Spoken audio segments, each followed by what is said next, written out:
Bonsoir, French students. Welcome to vidéo 8. Bonjour, French 101 students.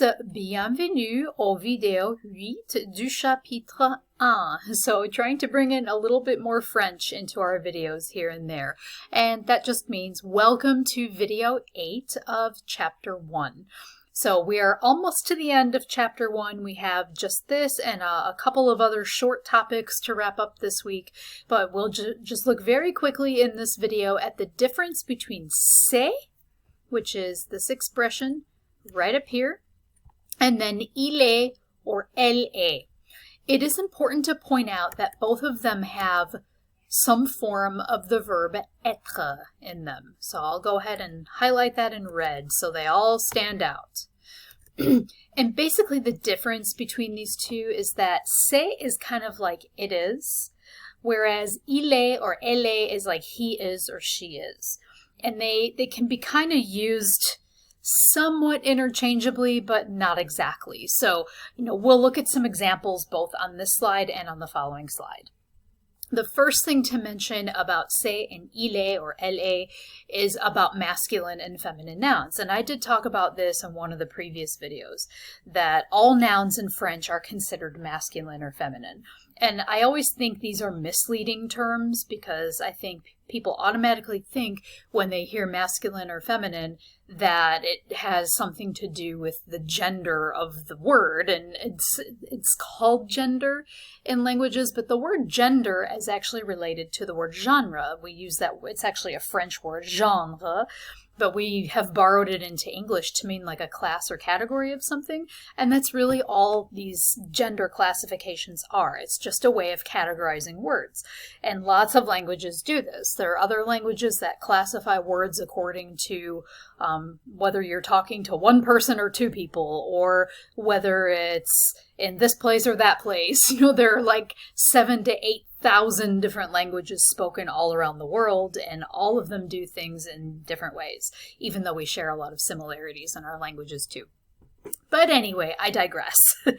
Masculine and feminine is just taking nouns and putting them into two groups. And those groups are designated by the article that comes before it. La, or le, or un, or une. Okay, so towards the end of this chapter, we'll get a little bit more into what we call the definite article, which is le, or la, or les. We learned a little bit in the last video about the indefinite article, un, une, or des. And so we'll keep on sorting those two groups out. But the important reason we have to focus on masculine and feminine is that il and elle are going to refer to he or she. And it can even be used to refer to it. And the reason why is because different nouns are masculine or feminine, and we need to use il, the masculine, or elle, the feminine, to refer to them. Okay, so if we look at the example sentences, le campus, so the campus, and of course you can see that this is a masculine noun. So if I want to say it is beautiful, I need to say il est. Okay, il refers back to le campus, the campus. So they're both masculine forms. And I'm also using the masculine adjective, beau. If this were something feminine, I would have to change this to a different form. So I might say, for example, la table,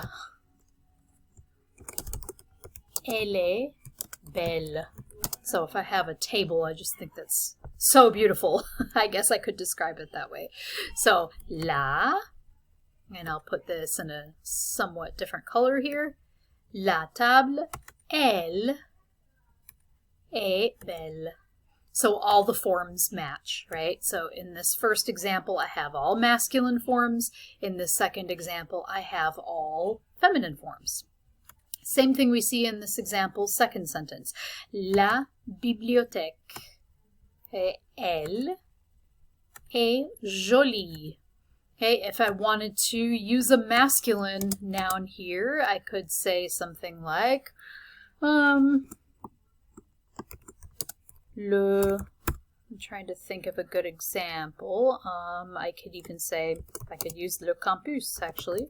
Le campus, il est beau. I can also say the campus is beautiful, right? Okay, and in that case, I'm going to highlight all of these in red to show that they are all masculine forms. Okay, and I can even talk about plural nouns. So, les parkings. Okay, parking is plural in this case. The S is silent, but the article that comes before it, it's plural, and les, les is going to be the same whether it's masculine or feminine because it's plural, it's more than one. But you do have to know the gender of the noun, so if you're referring to it with il or elle, you know which one to choose. Parking, like many words that are borrowed into French from another language, in this case it's borrowed from English, many of those nouns are masculine. You can almost always depend on that. So, les parkings, hey, I'm going to refer back to that with il in the plural masculine form. That S is silent. So, ils sont petits. And there's my masculine form adjective that describes the parking. Okay, a feminine noun, I could say les salles de cours. Okay, this we'll just leave it as it is. So les, okay, I know that salle is a feminine noun, and so when I refer to it, I will say elles sont vieilles. So this is my feminine form. The masculine form would be vieux. So you kind of see how it works. So the article that comes before the noun, le, la, or les, it depends on whether that's referring to something masculine or feminine. And the sentence that comes after that, this word here, il or elle, depends on what this is. The form of the adjective is also going to match with all of those. Okay, now instead of looking at this little blurb down here, which I think is a lot of information to look at all squished together, we'll move on to this second slide where all of this is sorted into columns that I think are much easier to understand. So we have this form c'est or ce sont. So est is a form of être. Sont is also a form of être, like ils sont, elles sont. C'est is like il est or elle est. So this refers to something singular, c'est. Ce sont refers to something plural, and it just means it is or they are. So if I say c'est David, I'm just simply saying, hey, it's David, it's David. It is David. Okay, ce n'est pas Jean. So here you'll see that we take ne and pas and we put it around the verb être to make it the opposite, the negative form. Ce n'est pas Jean, or in very fast speaking, most French people would probably say c'est pas Jean. The really important part for negation, I would say, is the pas part of the ne pas. That's the part that people really listen for. C'est pas Jean. Et ce n'est pas Jean. And in fact, I was even watching one of the episodes of Call My Agent, one of your extra credit projects, and I noticed in the subtitles that sometimes they even leave out the ne when people are saying something really fast, and it's a negative statement like that. Sometimes they just leave it out of the transcription. I thought that was kind of interesting. Okay, c'est un jeune homme sympa. So it is a nice young man. Sympa is nice. So nice, jeune, young, and then homme. So it's a nice young man. Okay, so those are all basically the singular forms of c'est. And what are all of them doing? They're pointing out a person. As it tells us here, they're used with nouns to identify or to describe. We're identifying David. We are identifying or not identifying Jean. We're describing the young man. So it's David. There he is. Okay, I can do this in the plural too. Ce sont Léa et Lisa. Okay, it is Leah and Lisa. So it's those two. Ce sont des amis sympas. Oh, it is the nice friends, or it is some nice friends, or there are some nice friends. Okay, ce ne sont pas, notice again we have the ne pas that surrounds this form of être. Ce ne sont pas Alice et Anne. Oh, it's not Alice and Anne. Okay, so in all of these cases, c'est or ce sont is pointing out a noun of some kind. When we use il est or elle est or ils sont, elles sont, we're generally going to use them with adjectives, like il est petit et sympa, so he is small and nice. So we're describing him. Maybe we're still talking about David, but we're now using adjectives to refer back to him. Okay, with prepositional phrases, to say something like where someone or something is or is from. So, elles sont de Los Angeles. Elles sont en France. Je suis de Chicago. I am from Chicago, if I were referring to myself. So this is really just the same thing as saying you are from somewhere, but instead you're saying il est, elle est, elles sont, ils sont. Just the same thing. With nationalities or professions or religions, you could say il est français, he's French. Il est étudiant, he's a student. Notice that in English, if we were to say this, we would say it this way. He is a student.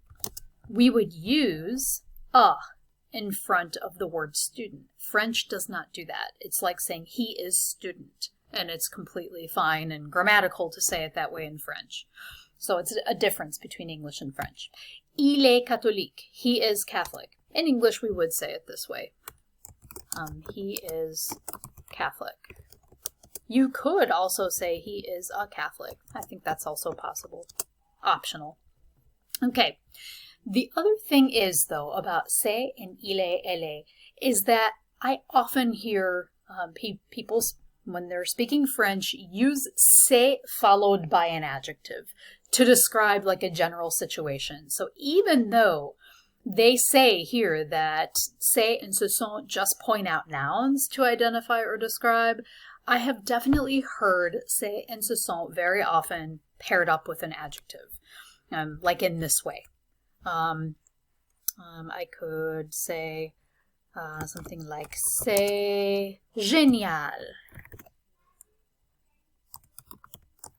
which just means that's great or awesome. Or I might say something like c'est sympa, and that would be like that's nice. Or I could say c'est joli. Maybe I'm referring to a park or something, like it's pretty. Okay? Or c'est joli ici, like it's pretty here. So I think it's really very common in everyday conversation to use c'est in that way, like just to say it is and put a describing word after it. So if you were to do that on your exam, I find that completely acceptable to describe other than nationalities or professions or let's say religions. Leave those out when you're using adjectives after c'est or ce sont.